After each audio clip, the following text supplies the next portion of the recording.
Bonjour à toutes. Et à tous, évidemment. Aujourd'hui, Sandra, nous recevons notre spécialiste en affaires économiques et sociales, Daniel Expert, pour nous faire montrer du doigt que... Découvrir, Michel.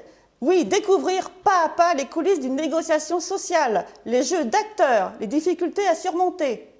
Oui, en gros, oui, vous avez raison. Comment rester toujours et encore dans le coup? C'est tout à fait cela, Daniel. Expliquez-nous. Voilà, chère Sandra. Sachant qu'au départ, direction et syndicats n'ont pas le même objectif, comment parvenir à trouver un point d'accord? Eh bien, vous me croirez ou non, mais c'est d'autant plus difficile que même entre eux, les syndicats n'ont pas la même vision du dialogue social. Que voulez-vous? Ils doivent tenir compte de leurs origines, de leur histoire et des luttes qui expliquent leurs différences. En général, tous ont évolué.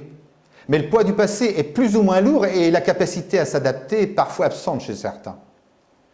Il en résulte qu'il est plus simple de réclamer toujours plus ou de rester souvent dans l'ambiguïté.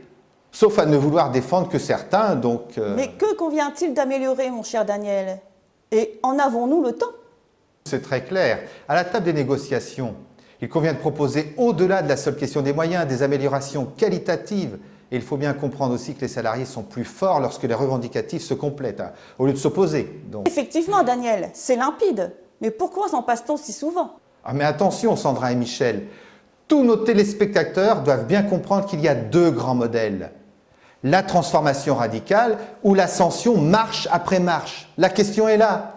Vouloir mener une guerre ou finir par la gagner bataille après bataille?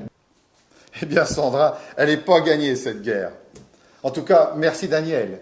Et peut-être aurons-nous plus de chance avec notre prochain sujet. Mais avant, Michel, une page de publicité.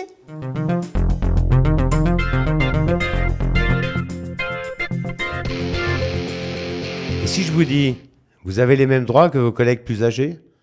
Par exemple, pour vous exprimer ou bénéficier des offres sociales, pour voter aussi, choisir un syndicat pour vous défendre. À la CFDT, on pense que les jeunes amènent avec eux des idées nouvelles et incarnent l'espoir d'une entreprise qui grandit et prospère. Alors, satisfait? Oui, très satisfait.